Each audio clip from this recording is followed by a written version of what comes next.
Hello everyone, welcome to mvpvishwakosha. Today we are discussing 2nd August 2025 current affairs.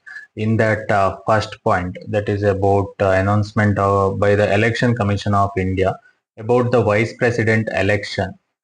Recently, right, Vice President Jagdeep Dhankar resigned and citing health concern, and his resignation was officially notified by the Ministry of Home Affairs.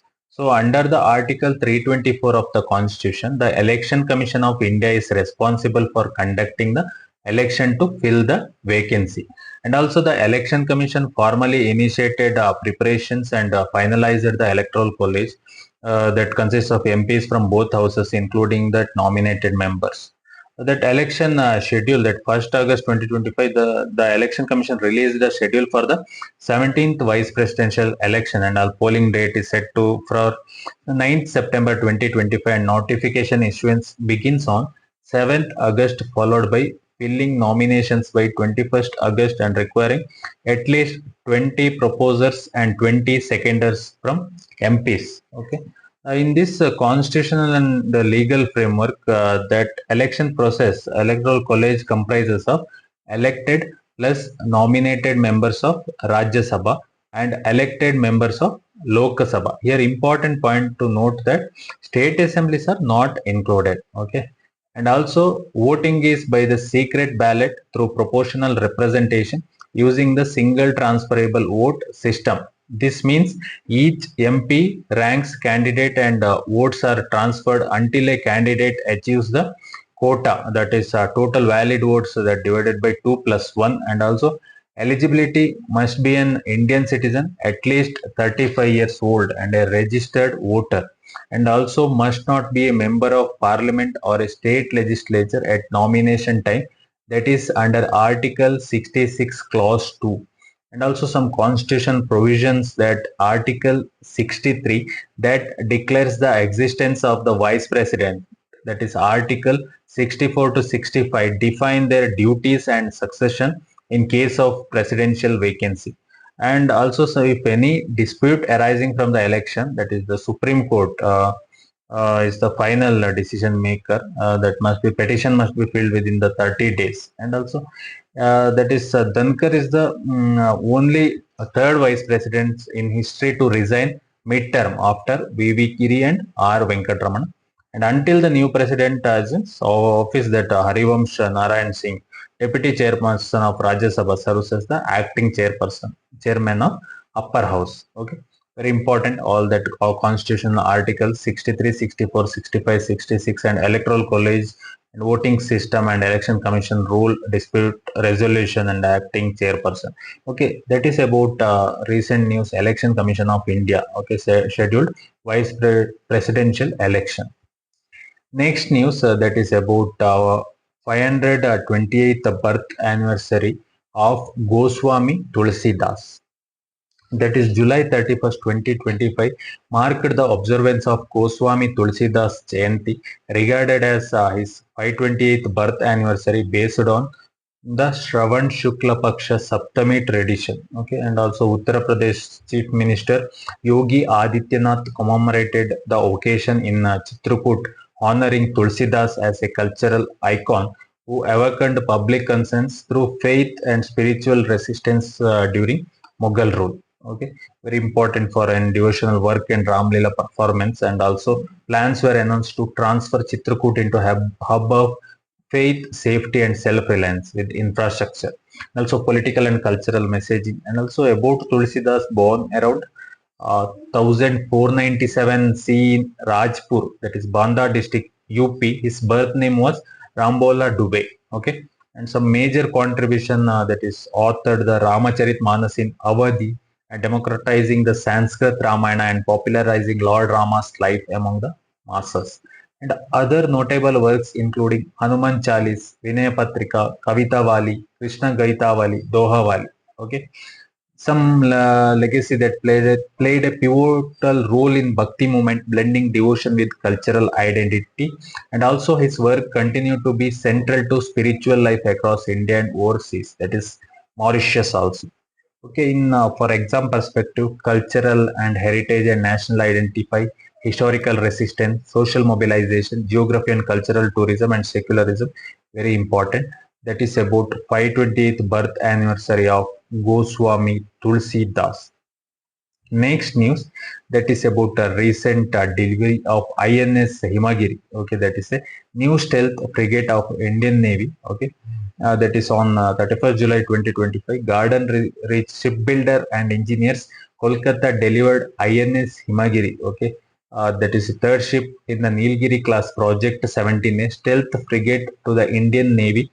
It is the first ship of the class built by GRSC, and also Himagiri is one of the that is warship delivered by GRC, making is the most prolific warship builder in India. And also you know about, if you want, you can know about all the dimensions and displacement, propulsion and speed, and armament and sensor that you used in that BrahMos supersonic cruise missile and all Parak 8 medium range, all that armament are used and designed by the Warship Design Bureau, executed using integrated construction methodology, signaling a leap in indigenous shipbuilding, and involves active participation from over 200 MSMEs and OEMs. Okay, strategically, it is very important milestone in India's Atmanirbhar Bharat defense manufacturing push, reinforcing the goal of naval self-reliance and reducing dependence on foreign platforms, and also enhance the blue water combat capabilities of the Indian Navy with integrated multi-domain warfare readiness, air, surface, underwater, and also builds on the prior deliveries of INS Nilgiri, INS Udayagiri, INS Mahendragiri. All these very important, okay, frigates and all. In the totally this defense and security perspective and economy, industry, ethics and values perspective and international relation, technology and infrastructure, it is INS Himagiri is very important. Okay. Next news, that is appointment of that is additional judge appointment by the President of India, that is to Andhra Pradesh High Court. Tuhin Kumar Gedela, a senior advocate and standing counsel for the Union government, was appointed as an additional judge under Article 224, Clause 1 of the Constitution for a 2-year term as approved by President Draupadi Murmu. Following the Supreme Court's collegium recommendation, he was formally sworn in August 4, 2025 and joined a bench immediately. Okay. That is about Andhra High Court. Next, for Punjab and Haryana High Court, that is the President appointed 10 judicial officers to serve as additional judges for 2-year term to help address the increasing pendency of cases in the jurisdiction under Article 224 Clause 1. Okay. Very important, all that Article 224 Clause 1 that empowers the President, after consulting the Chief Justice of India, to appoint additional judges to High Court for up to 2 years to manage temporary increase in workload. And also Article 217 Clause 1 governs appointment of permanent High Court judges, while Article 217 Clause 3A allows the President to first appoint additional judges who may later be confined as permanent based on performance and requirement. The appointment process involves recommendation by the Supreme Court Collegium, presidential assent, formal gazette notification, and swearing in by the Chief Justice of the respective High Court. Okay, all this Article 224 Clause 1 appointment mechanism and judicial capacity building, judicial representation, federalism, and institutional rules or policy perspective, it is very important. That is about recent appointment of additional judges by the President. Okay, to the Andhra High Court and all. Okay. Next is about latest that the US and Russia nuclear threat. That is former Russian President Dmitry Medvedev. Okay, now Russia's Deputy Secretary Council Chair made aggressive statements suggesting use of Russia's Cold War era dead hand automated nuclear retaliation system in response to perceived threats. So in response, US President Donald Trump ordered the deployment of 2 nuclear armed Ohio class submarines near to Russian waters. He declared the US totally prepared for a nuclear conflict if necessary. And also the Kremlin via spokesperson Dmitry Peskov downplayed the threat, calling for restraint in nuclear rhetoric, emphasizing the goal to avoid escalation and emphasizing that the decision rests with President Putin. Okay, very important that a strategical and institutional context that treaty collapse and arm race risk. Russia officially exited the INF Treaty, Intermediate Range Nuclear Force, on 4th August 2025, blaming Western deployment of missile and deteriorating security conditions. Okay, and also the New START Treaty and last binding US-Russia Arms Control Pact is set to expire in early 2026. Very important. All this doctrinal shift and force modernization, AI and automation concern that emerging studies highlighting risk of integrating AI and autonomous system into nuclear command and control. While automated launch system may chance perceived deterrence credibility, they also raise the risk of miscalculation and unintended escalation. Okay, all this that nuclear doctrine and strategy, international relation, technology and risk, global strategic balance, governance and diplomacy. Very important. Okay, that is about Russia USA recent news. Next about that is a directive by the National Medical Commission, that is NMC, involving mandatory of that is Ayushman Bharat health account, that is ABHAIDs for patient in medical college hospitals. That is the NMC is issued a public notice mandating that all teaching hospitals attached to medical colleges must registered patient using their Ayushman Bharat health account ID as a prerequisite for official patient records and clinical material validation. So non-compliance, especially through use of fake patient on to inflate numbers, will attract corrective action against both the institution and responsible faculty. And also the directive reinforces an early decision from the 14th NMC meeting on 1st May 2024. So setting a ABA linked registration as necessary for assessment from the academic year 2025-26 onwards, including decision on an increasing MBBS PG seats recognition of new colleges and annual renewals. Okay, about this ABA ID is a unique 14-digit health account identifier introduced under the Ayushman Bharat Digital Mission, administered by the National Health Authority. It links patients' medical records across healthcare providers nationwide. Main objective to eliminate the practice of registering ghost or fake patients, and also ensure authenticity and traceability of clinical material used in training medical students, and also support transparent data-driven decision regarding medical education infrastructure and capacities. And also the NMC also clarified no patient should be denied treatment for lack of an ABA ID. Only their data may not be counted for institutional assessment. Okay, in constitution and regulatory framework and governance and policy ethics perspective, health infrastructure, digital India initiative, it is very important. About recent news about that is National Medical Commission, that is ABA ID. Next in the news, that is about Operation Akhal. Okay, that is in Jammu and Kashmir by Chinar force. Okay, Operation Akhal is a major joint counter-terror operation launched by Indian Security Force in the Akhal Forest region of Kulgam district, South Kashmir.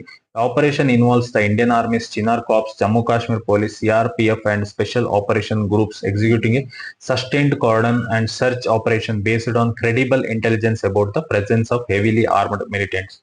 Operation that encounter has begun when militants opened fire and all. Further firefight led to additional neutralizations and all. And also the militants are affiliated with that TRF proxy group.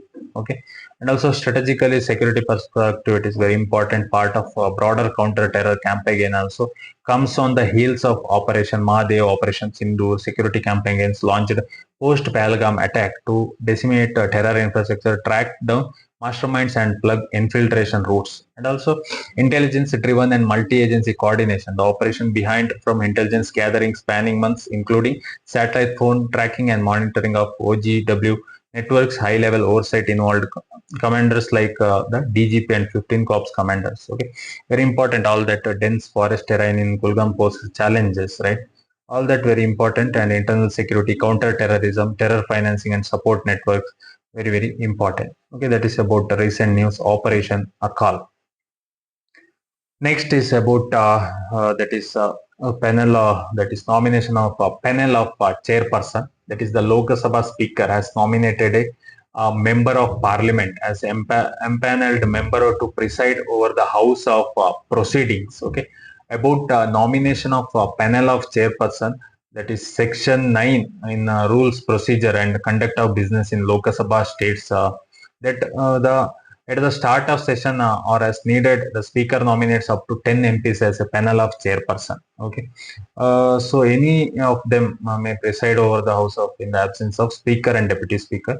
Also, the nominated chairperson remain in office until the new panel is appointed. Okay, and so they cannot preside over the house when the office of the speaker or deputy speaker is vacant. Then president appoints any member or as speaker for the upper house. And also, when a member of panel chairperson is also not present, any other person is determined by the house acts as the speaker of Lok Sabha. Okay, the very important that in a polity perspective, all that strategically that representation and inclusivity and also in inclusional functionality and that parliamentary oversight and political and federal dynamics very important.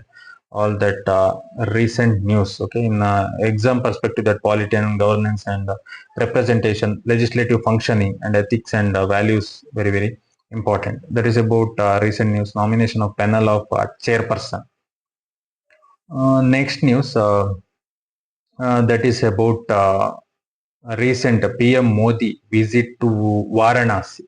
Okay, that is recently our Prime Minister Narendra Modi visited Varanasi, his parliamentary constituency in UP, to inaugurate and lay a foundation for multiple development projects altogether worth approximately 2,200 crore. Okay, some of the key project intervention infrastructure in the urban development inaugurated and foundation laying of 52 projects. Okay, it's road widening and over bridges and construction of railway over bridges, corridor upgrades, and also 800 crore smart power project. Okay, and also health and technology, that is virtual inauguration of advanced equipment work and all distribution of 20th installment of PM Kisan Samman Nidhi, and also cultural and spiritual context. Project inauguration include riverfront guards, restoration of heritage temples, urban horticulture, that is Miyawaki forest, and also tourism enhancing amenities. PM Modi choose not to visit that Kashi Vishwanath temple during the holy month of Shravan to avoid crowding and all that. Okay, that is very important, that urban infrastructure, health and tech inclusion, agrarian welfare, cultural and tourism boost, ethical leadership, all that is very important.